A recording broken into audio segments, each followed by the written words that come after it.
15 septembre 2018, c'est mon anniversaire.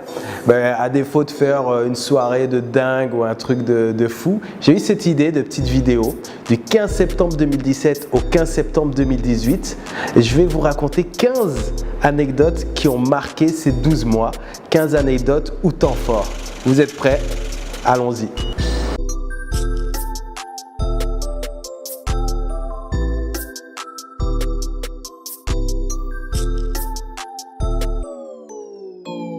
Numéro 1, le déménagement, changement de cap. J'étais à Paris, j'ai déménagé à Abidjan.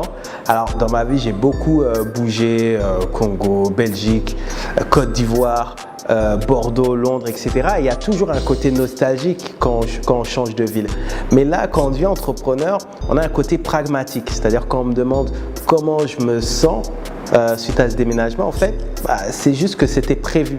C'est prévu par rapport à des activités qui avaient été lancées ici, des clients qui avaient été trouvés ici, une équipe qui était en train de se monter ici.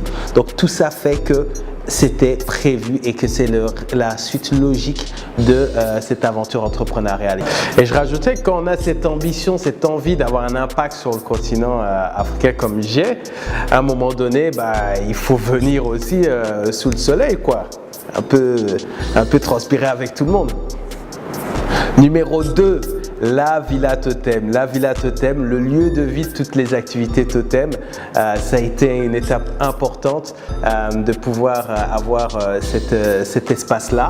Une étape importante parce que ça permet aux équipes de travailler dans un lieu confortable. Ça permet à nos partenaires, à nos clients d'être invités aussi dans des lieux super agréables. Ça permet de mettre en place des activités originales. Et en fait, l'idée de la Villa Totem, c'est vraiment l'ambition, c'est de faire un lieu de créativité digitale. Et en plus de tout ça, moi qui y vis, en plus de ça, ça me fait un lieu plutôt sympa pour le week-end. Numéro 3. Alors pour comprendre le numéro 3, il faut comprendre que dans l'histoire d'une société, d'une petite entreprise, il y a des projets de plus en plus gros qui arrivent, des projets de plus en plus ambitieux. Et il y a un an, à peu près cette période, on avait 3 gros projets ambitieux sur lesquels on était en compétition et on a travaillé vraiment dur pour essayer de concrétiser les 3. Au final, on a réussi à en concrétiser 1 sur 3, mais j'en parle parce qu'aujourd'hui, on se retrouve dans la même situation où on a là 3 gros projets à concrétiser là, dans ce mois de septembre. Et d'ailleurs, on en a concrétisé un hier, c'est pas mal. Mais voilà, moralité, il y a beaucoup à apprendre dans la défaite. Keep working, keep striving, never give up, fall down 7 times, get up 8. Numéro 4, la rencontre avec le jeune homme que l'on appelle Willem. Salut, je m'appelle Willem. Alors quand je rencontre Willem, c'était un gala à Paris, mais ce qu'il faut savoir, c'est que je le rencontre l'année dernière, mais ça fait 2 ans que je suis plus ou moins en contact avec son équipe, d'abord par mail et puis par téléphone. Donc quand je le rencontre, en fait, on a déjà pas mal échangé. Donc je vais le voir et je lui dis salut Willem, il me dit salut. Et je lui dis, tu ne sais pas, mais on a beaucoup discuté déjà au téléphone. Et là, il me sort un « Mais qui êtes-vous donc ?» Comme je me suis cru dans ces vidéos-là. Donc c'était assez marrant. Salut, je m'appelle Willem. Ce qui est intéressant avec Will, c'est qu'au-delà de tout ce phénomène qu'il a créé autour de lui, le buzz, etc., c'est qu'il y a quelque chose qui m'a marqué et qui me marque encore plus parce que maintenant je le connais mieux, c'est qu'il a cette volonté de casser les codes en permanence. Il a une super équipe qui l'aide pour ça à réfléchir. Ça va très loin, ça va du mot qu'on choisit, ça va de la virgule qu'on choisit, ça va et voilà, et des ambitions très élevées. Et c'est vraiment une bonne rencontre créative parce que je pense que le phénomène Willem va encore aller très loin et je suis assez c'est une grosse satisfaction de pouvoir suivre ça d'un peu plus près depuis quelques temps. Salut, je m'appelle Willem. Numéro 5, hashtag Team Totem. On me demande souvent, et toi Kaï, pour le recrutement, comment tu t'y prends, etc. C'est très difficile. Et l'activité grandissante, on est amené à avoir de plus en plus de recrues, plus en plus de partenaires. Donc il faut forcément se poser cette question. Et c'est très intéressant ces relations humaines. Et moi qui aime beaucoup le foot, je compare un peu ça comme un président de club type Florentino Pérez du Real Madrid, qui choisit un peu son attaquant, son défenseur. Il faut trouver une homogénéité. Il faut vraiment en fait mettre en place la meilleure équipe possible pour gagner tous les matchs. Et je parle de ce sujet parce que parmi tous les sujets que j'évoque là, la plus grande satisfaction, c'est quand vous avez des gens dans votre entourage qui non seulement s'approprient le projet, mais en plus sont épanouis, trouvent leur épanouissement dans le projet. Donc, hashtag Team Totem. Numéro 6. Exclusivité, je ne parle pas souvent des trucs aussi privés de l'entreprise, mais voilà, c'est des choses importantes qui se sont passées. C'est-à-dire qu'il y a on a eu des choses, des gens qui se sont approchés pour voilà, investir dans le projet Totem, voire l'acquérir. C'est pas vraiment de ça dont je veux parler, qui est très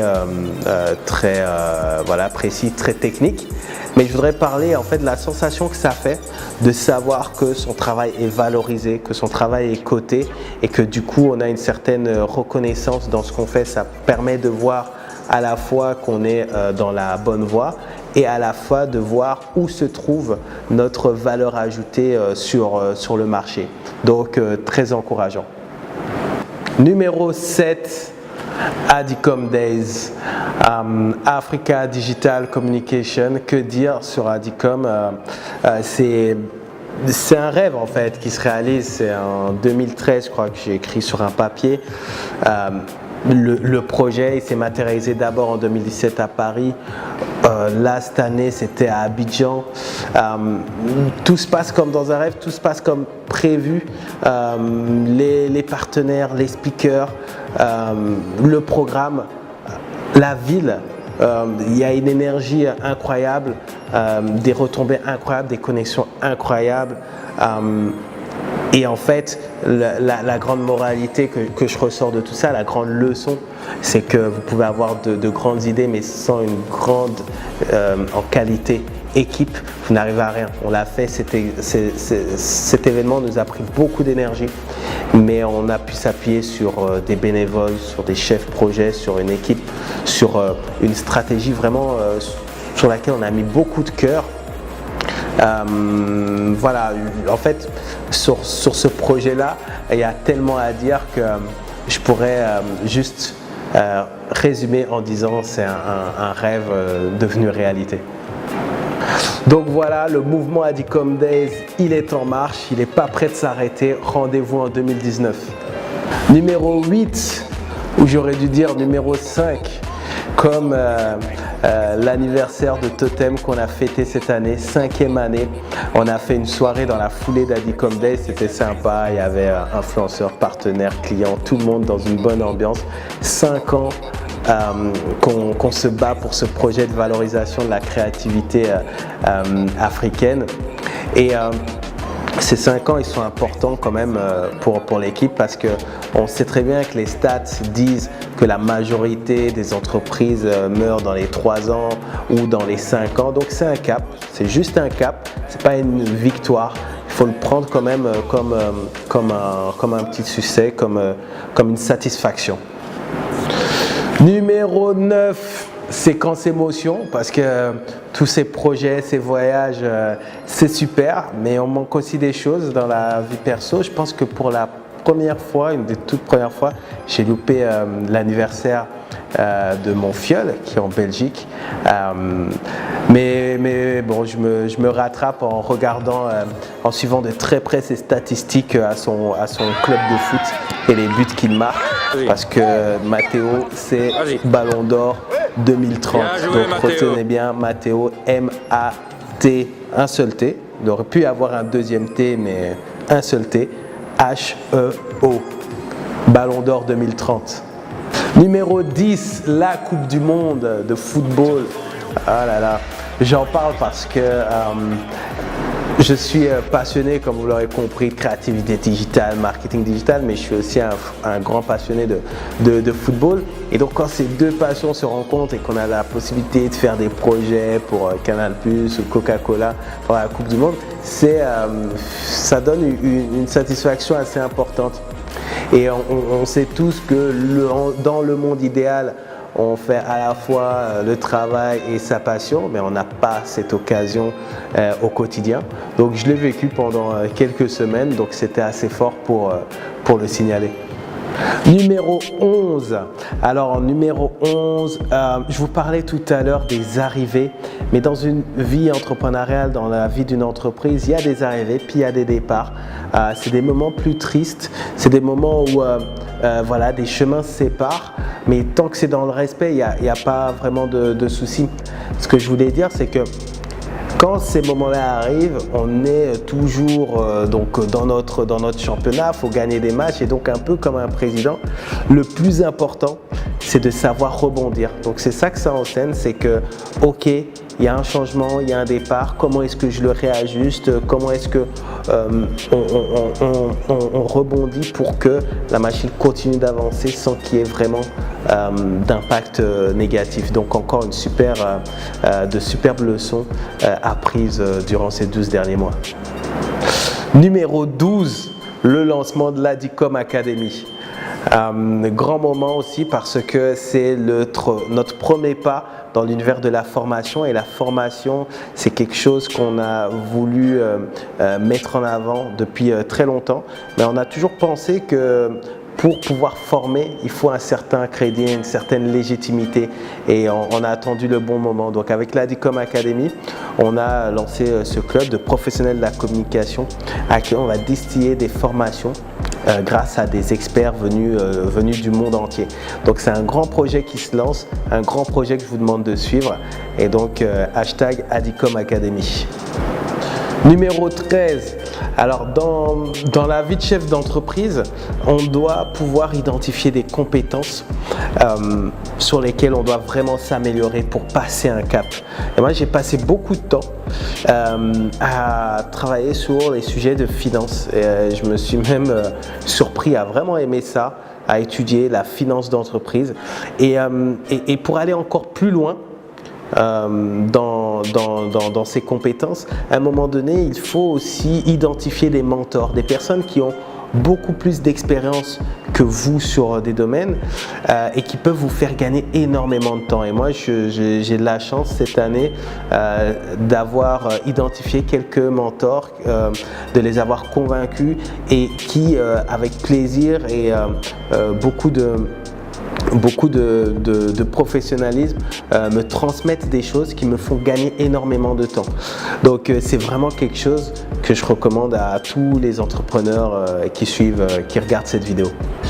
Numéro 14, je vais parler des prix que j'ai pu recevoir. J'ai reçu même 2 prix récemment, toujours pour encourager les actions que j'ai pu faire en tant que jeune. Mais ces prix, voilà, je les prends avec beaucoup d'humilité parce que finalement, ils mettent juste en avant une personne alors que c'est le travail d'une équipe, de 1. Et puis de 2, c'est pas après ça qu'on court quand on lance son activité.